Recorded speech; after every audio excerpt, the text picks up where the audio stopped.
Bom dia a todos, eu sou a Ludmila Camparuto aqui da Rural Clima e vamos para o nosso alerta agroclimático dessa terça-feira, dia 8 de março de 2022. Bom, conforme a gente pode observar aqui nas imagens de satélite, existe a presença aqui de muitas áreas de instabilidades nessa região de fronteira entre a Argentina e o Paraguai. Também algumas áreas de instabilidade sobre Rio Grande do Sul, algumas áreas de Santa Catarina e também do Paraná. São Paulo também com algumas áreas de instabilidades.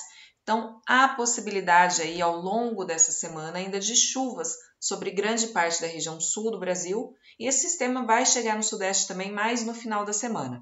Então, se a gente observar aqui os mapas diários de previsão, a gente tem aqui para a região sul e para toda essa região mais ao norte da Argentina com possibilidades para chuvas ainda nessa terça-feira. E esse sistema continuará provocando chuvas, já que a gente tem um novo sistema avançando também aqui pelo Uruguai, pelo Rio Grande do Sul, a partir de amanhã. Então, a tendência é que essa semana seja marcada por chuvas ainda sobre a região sul do Brasil, no Rio Grande do Sul, Santa Catarina, Paraná e também sobre o norte da Argentina e Paraguai. Se a gente observar aqui, ó, a gente está no dia 11, sexta-feira, olha como tem bastante chuvas aqui chegando no Paraguai, também aqui em Santa Catarina e no Paraná. Com isso, o tempo também já começa a ficar mais instável no final da semana sobre o Mato Grosso do Sul e também sobre São Paulo. São Paulo, a gente tem a possibilidade aí, conforme a gente pode observar nos mapas diários, de que venham ocorrer pancadas de chuvas ao longo dessa semana, mas são pancadas irregulares, né? Então, chove em algumas regiões à tarde, em outras regiões à noite, isso vai continuar acontecendo ao longo da semana, mas a gente tem uma intensificação dessas chuvas quando esse sistema chegar ao sudeste, que será aí no final de semana. Tá? Então, a gente está aqui ó, já no dia 12, que seria o sábado, esse sistema provocando chuvas ainda sobre o Paraguai, chegando, né, entrando mais de forma mais intensa no Mato Grosso do Sul, então com isso há possibilidades para chuvas sobre essa região mais de fronteira com o Paraguai, pegando também o sul do MS, isso no final de semana. Também chegando aqui ó, em toda essa região mais ao sul de São Paulo. Né? Então, para quem está colhendo ou precisa de chuvas para a nova safra, a gente tem uma possibilidade de chuvas melhores a partir do final de semana. E esse sistema ele avança entre o sábado e o domingo, provocando chuvas, como a gente pode observar, sobre grande parte aqui do Mato Grosso do Sul. Ainda se mantém o tempo bastante instável no Paraná, São Paulo com algumas áreas com mais chuvas, outras menos, e essa chuva também chegando na região sul de Minas e Triângulo Mineiro, bem como sobre grande parte aí da região mais sul de Goiás. Tá? Isso já entre o sábado e o domingo, e observem que ao longo da próxima semana fica com o tempo bastante instável sobre algumas áreas do Mato Grosso do Sul, São Paulo, Minas. Então, Minas também, toda essa região mais ao sul, Triângulo, essa região de divisa com Goiás e Goiás também com bastante chuvas na próxima semana.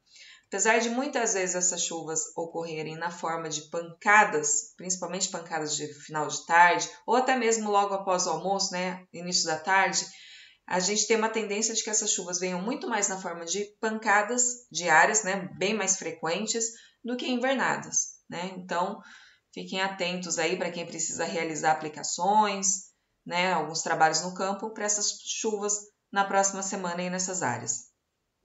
Mato Grosso, né, continua com essa possibilidade de chuvas frequentes ao longo aí dos próximos dias. São muitas vezes chuvas na forma de pancadas, mas pancadas praticamente diárias. Algumas áreas chovendo mais, outras menos, mas a gente fica aí com essa tendência de chuvas, assim ó, como essa região de divisa, né, com a Bolívia. Se a gente observar, ó, os próximos dias serão marcados por pancadas praticamente diárias, assim como Rondônia com bastante chuvas também ao longo dos próximos dias. Tá? Serão dias bem úmidos aí na região, ó, e quando chega esse sistema, essa frente fria vinda lá do sul, observem que isso se intensifica um pouco. Já na região aí do Matobá, ó, a gente tem chuvas sobre o Pará, Maranhão, Tocantins ao longo dos próximos dias, muito mais na forma de pancadas do que invernadas. Claro que um dia ou outro a gente pode ter uma chuva um pouco mais intensa, mas com tendência aí de chuvas ao longo dos próximos dias, o que vai manter as condições aí favoráveis ao desenvolvimento das lavouras, mas com possibilidades para algumas paralisações nos trabalhos de campo. Já nessa região mais ao sul do Piauí e também oeste da Bahia, a gente tem possibilidades para algumas chuvas ao longo da semana, mas muito mais na forma de pancadas e chuvas bem mais irregulares. Na região, essas chuvas também deverão se intensificar um pouco mais na próxima semana. Okay? Em relação às temperaturas, a gente tem aqui, vou pegar um exemplo, vou pegar ali Passo Fundo só para a gente ter uma ideia dos valores de temperatura aí aos próximos dias. Observem que a gente vem aí com temperaturas ainda mais elevadas, em cima dos 30, 31, 32 graus sobre o sul do Brasil, mas com uma tendência de queda das temperaturas no final de semana. Né? Então, a gente tem a passagem dessa frente fria, esse sistema que vai provocar chuvas, e com isso as temperaturas devem sofrer ligeira queda aí ao longo dos próximos dias. Vou colocar aqui o mapa, a gente está com temperaturas bastante elevadas, principalmente na região mais ao sul, né, Paraguai, e a gente tem uma tendência de diminuição, né, de uma ligeira diminuição dos valores de temperatura, principalmente das máximas aí nos próximos dias, ou seja, né, esse calorão diminui um pouco aí ao longo dos próximos dias. Então, pessoal, esse é o nosso alerta de hoje. Um abraço a todos e um ótimo dia.